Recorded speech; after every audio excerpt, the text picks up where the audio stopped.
एक बेहतरीन एक्ट्रेस जिसकी अदाओं ने लाखों करोड़ों को दीवाना बनाया, वो शेफाली जरीवाला अब पंचतत्व में विलीन हो चुकी हैं।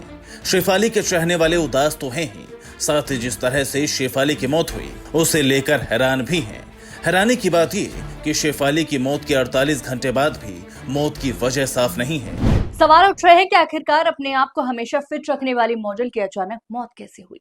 पुलिस जांच में जुटी है, शेफाली की पोस्टमार्टम रिपोर्ट का इंतजार है। इस बीच एक हैरान करने वाली जानकारी सामने आई। पता चला है कि शेफाली लंबे समय से एंटी एजिंग दवाइयां ले रही थी। तो क्या एंटी एजिंग दवाइयों या ट्रीटमेंट की वजह से उनकी जान गई? हालांकि अभी तक शेफाली के निधन का आधिकारिक कारण सामने नहीं आया है, लेकिन ये कयास लगाए जा रहे हैं कि कहीं इस ट्रीटमेंट का ही उनकी मौत से संबंध तो नहीं, क्योंकि जिस दिन शेफाली की मौत हुई उस दिन शेफाली ने दिन भर उपवास भी रखा था, जिससे ब्लड प्रेशर में अचानक गिरावट आई और उन्हें कपकपी भी आ रही थी। इस वजह से प्रारंभिक जांच में कार्डियक अरेस्ट की बात सामने आ रही है। हालांकि अंतिम पुष्टि पोस्टमार्टम रिपोर्ट के आधार पर होगी। एंटी एजिंग ट्रीटमेंट एक ऐसी प्रक्रिया है जिसमें कोई शख्स खुद को जवान दिखाने के लिए दवाइयों का सेवन करता है और शेफाली के इस ट्रीटमेंट को लेने की बात सामने आई है। लेकिन एक्सपर्ट्स बताते हैं कि इस प्रक्रिया में थोड़ी सी लापरवाही खतरनाक साबित हो सकती है।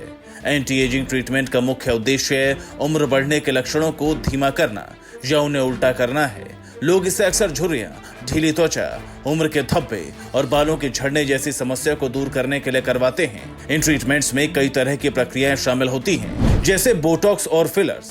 इसमें इंजेक्शन चेहरे की झुर्रियों को कम करने और वॉल्यूम जोड़ने के लिए इस्तेमाल होता है।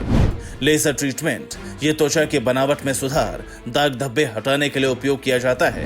केमिकल पिल्स ये त्वचा की ऊपरी परत को हटाकर नई चिकनी त्वचा को सामने लाते हैं। थ्रेड लिफ्ट्स ये त्वचा को ऊपर उठाने और कसाव देने के लिए धागे का उपयोग करते हैं। एंटी एजिंग सप्लीमेंट्स और दवाएं विभिन्न विटामिन, एंटीऑक्सीडेंट और दवाएं उम्र बढ़ाने की प्रक्रिया धीमी करती हैं। हालांकि एक्सपर्ट्स बताते हैं कि anti ageing therapy heart attack को इफेक्ट करती है। ऐसा कई परिस्थितियों में होता है, क्योंकि कहा जा रहा है कि जिस दिन शेफाली की डेथ हुई उसी दिन शेफाली ने व्रत रखा हुआ था। ऐसे में संभव है कि खाली पेट रहने और फिर ट्रीटमेंट लेने की वजह से दिक्कत हुई हो। Bureau report, P24 news.